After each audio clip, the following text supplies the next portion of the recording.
The crackling of twigs under my boots was the only sound breaking the eerie silence of the forest. I had always loved solo camping trips, but something about this one felt different. The trees seemed to loom closer, their branches reaching out like gnarled fingers in the fading light.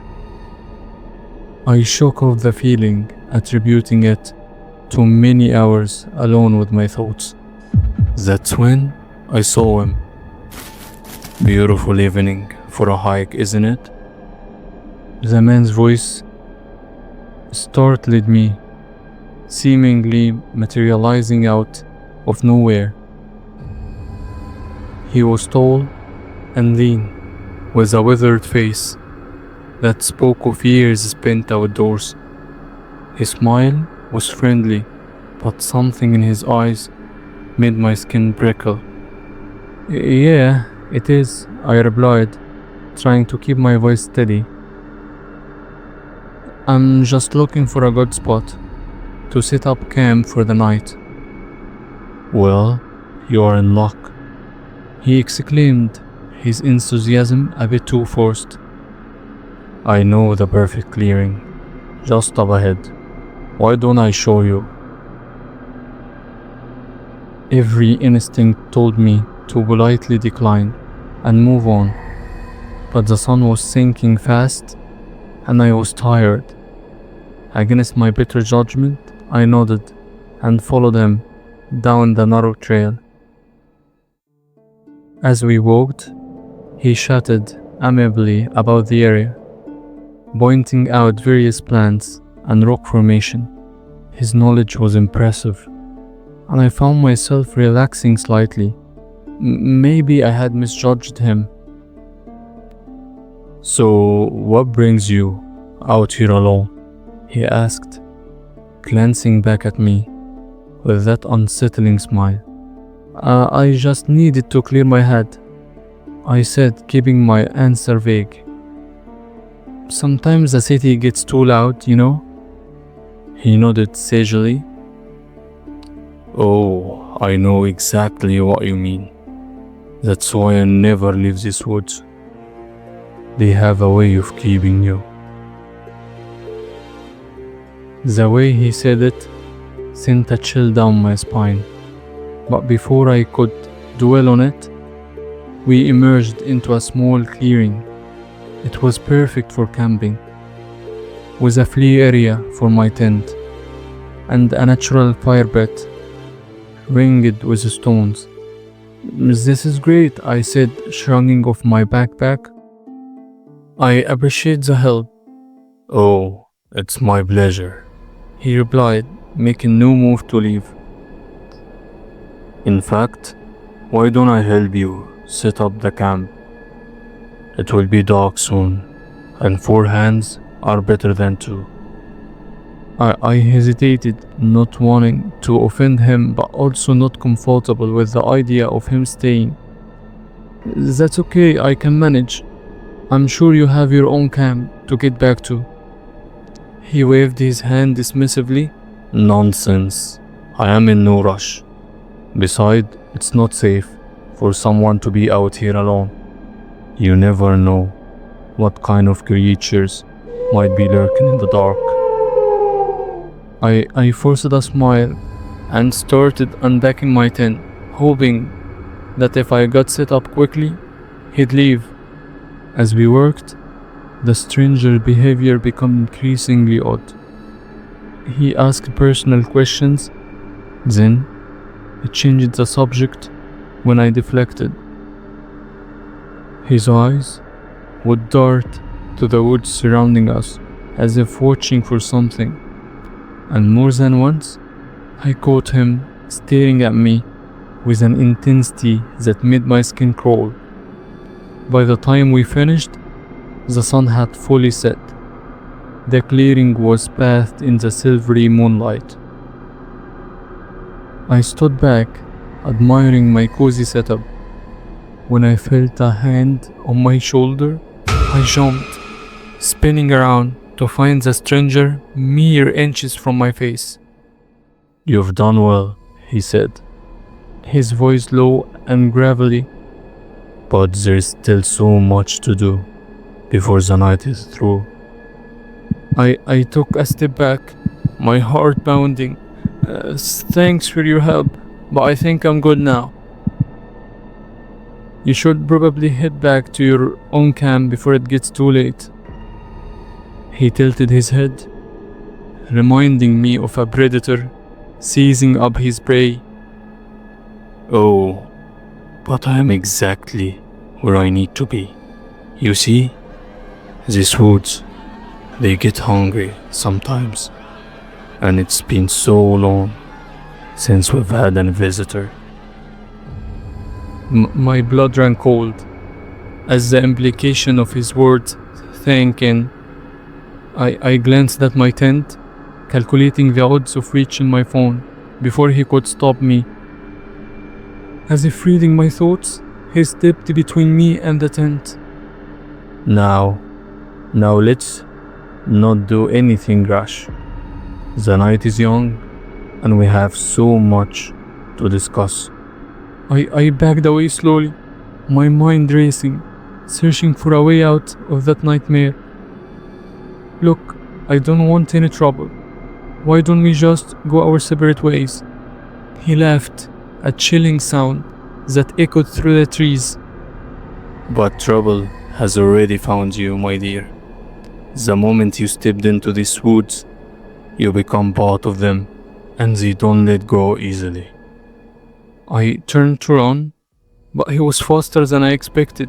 His hand clamped around my wrist, yanking me back. With surprising strength, I stumbled, falling hard onto the forest floor. Please, I gasped, struggling to free myself from his grip. Just let me go. I won't tell anyone about this, I swear. His eyes glittered in the moonlight, manic glee spreading across his face. Oh, but that's not how this works. You see, the forest chose you, and now you'll never leave. As he spoke, I became aware of movement in the surrounding woods. Shadows shifted and swirled, taking on vaguely human shape. Panic threatened to overwhelm me, but I forced it down. I had to think. I had to find a way out. My free hand groped the ground, searching for anything I could use as a weapon. My fingers closed around a hefty branch, and without hesitation, I swung it with all my might. The impact caught him off guard, his grip loosening just enough for me to wrench free. I scrambled to my feet and ran, not caring about direction or path, only distance between us. Branches whipped at my face as I tore through the underbrush.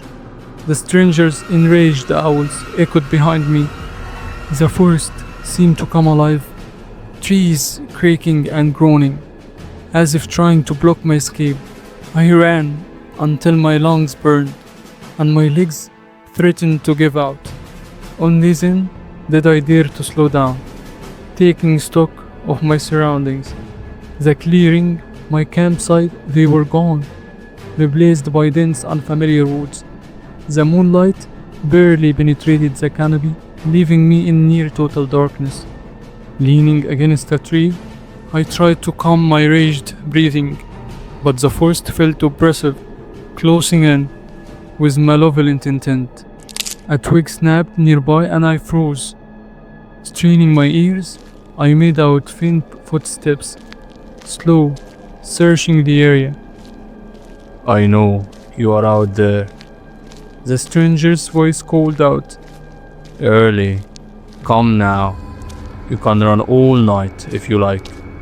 But these woods, they always lead back to me in the end.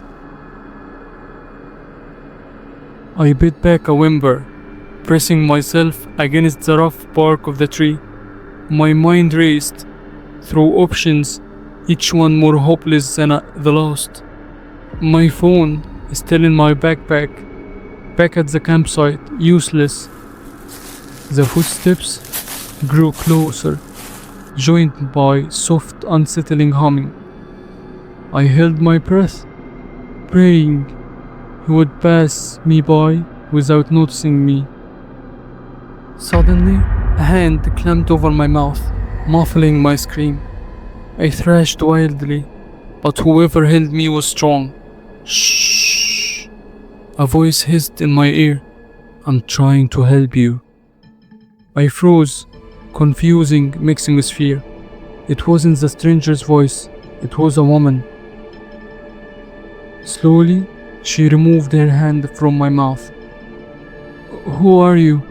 I whispered, my voice trembling. Someone who knows what he is, she replied softly, and how to stop him. But we have to move quickly and quietly. Can you do that? I nodded, not trusting my voice.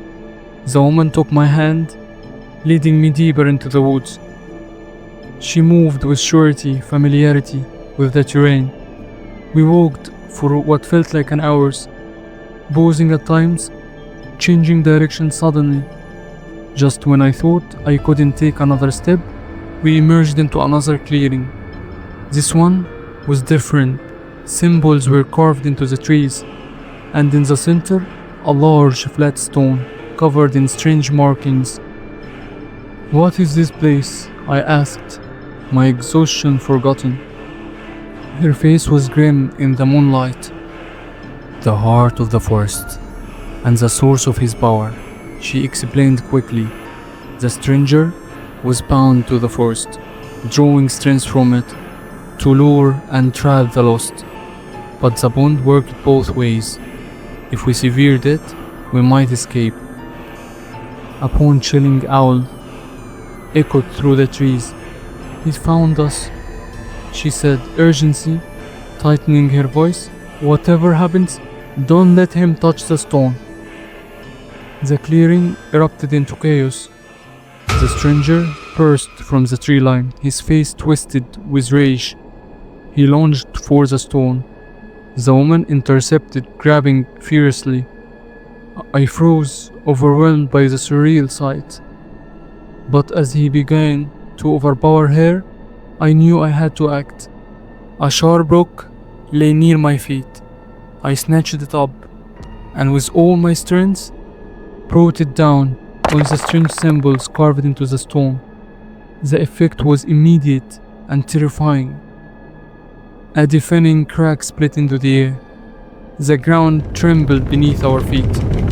The stranger shrieked, inhuman, his body twisting violently, as if being torn apart from the inside. Run! The woman shouted, grabbing my arm, pulling me into trees. We ran blindly as the earth shook beneath us. Trees groaned and toppled. I was certain we'd be crushed. But at last, we burst into a paved road. A car screeched to a halt. The driver's shocked face staring at us through the windshield. We climbed inside. As we drove away, I looked back. A thick, unnatural mist rose from the forest, obscuring everything. The last thing I saw was a twisted inhuman shape emerging from the mist, its agonized owl fading into the night. I never went camping alone again after that night. The wilderness now held a terror no rational thought could erase. Sometimes in my dreams, I still hear the stranger's voice calling out to me, promising that one day the forest will reclaim what it lost.